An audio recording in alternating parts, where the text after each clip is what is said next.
Then I, a singer and hunter, fished in streams too deep for love. A god grew there, a god grew there, a wet like god grew there. Mela mela petto and medio funine. His flesh is honey and his bones are made of brown, brown sugar, and he's a god. He's a god, I know he's a god. Mela mela petto and medio funine. Drink wine, I sang, drink cold red wine. Glow liquid, spread yourself, oh bruise yourself, intoxicate yourself, dilute yourself. You want to web the rivers of the world. You want to glue the tides together with yourself. You look so innocent. Water wouldn't melt in your mouth. I looked and saw him weep a honey tear. I, Orpheus, had raised a water god that wept a honey tear.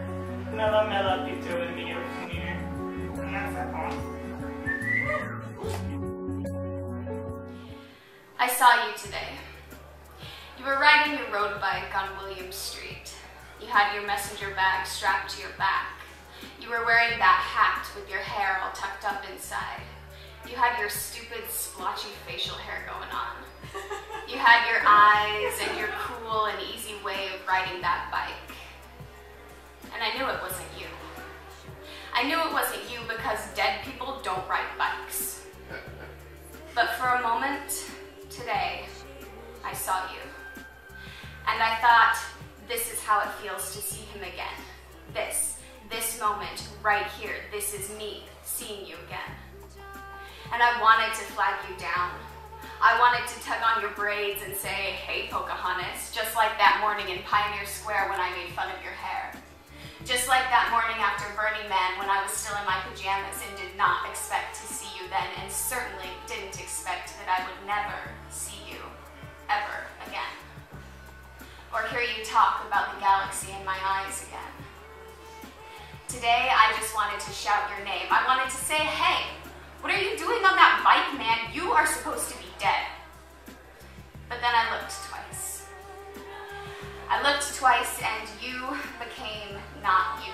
You became some other dude, some other guy I've never known or loved or would ever even want to. And I wonder if I hadn't looked twice, if I'd taken back my double take, would this memory now be a memory of me just seeing you? Seeing your ghost on a bike in the sun 2 months to the day, 2 months to the day of the day you died. If I hadn't tried to make it real, would it have ended up being real? Would that have really been you? Well, who knows? Regardless, it was nice seeing you. You looked happy.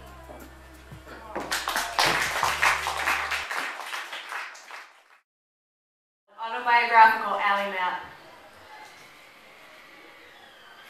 Past bottle-littered back alleys of self-taught adolescents painting on Amalfi pout and scuttling ennui in the drunken teenage form. Past park benches slumped creatively on corners, counting off each flatbed Ford. Past train tracks where Zima bottles cracked to glinting bits and brittled from between the rails.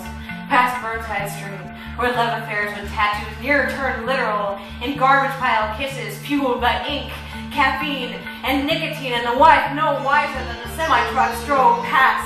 2 sets of playground toys where midnight bells and men were tried for size and vainly searched for proper fit. Past shopping carts ripped off from Safeway, shoved downhill for racing speed. Past these small trails that mark the metatarsals, scapula and epidermis blurred and winking like a flimsy bowl, illuminating long parked cars, and alleys worth 10 times the words to count a picture with.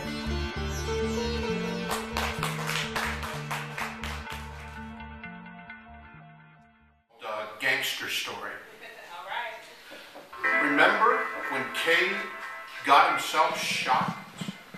I think Murray the Camel set him up because Cade never could mind his own business. And the camel minded everybody's business. For 40 years till he shot himself for not minding his own business. Tough guys. Hey, tough guy, 'cause I know you need it so. Look closely at your lady, for there you can let it go. Do not think she'll indulge forever your tough guy styles, your careless smiles. Know though, she'll let you grow toward her love.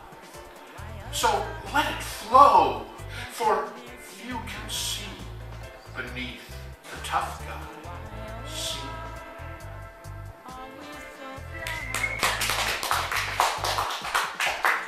This one's called Creation of Violence.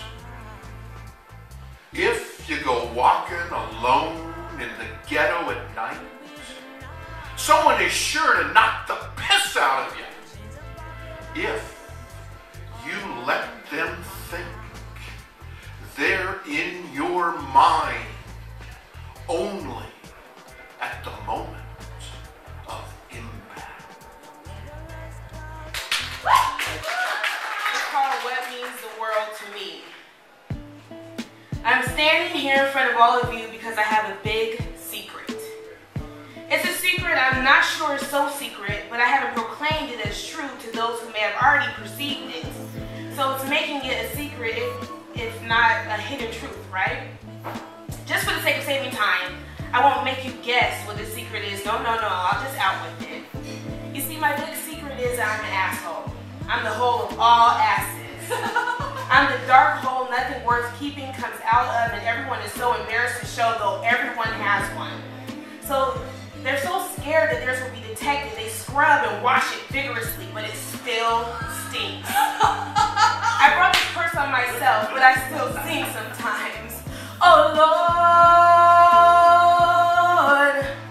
what did I do to deserve this?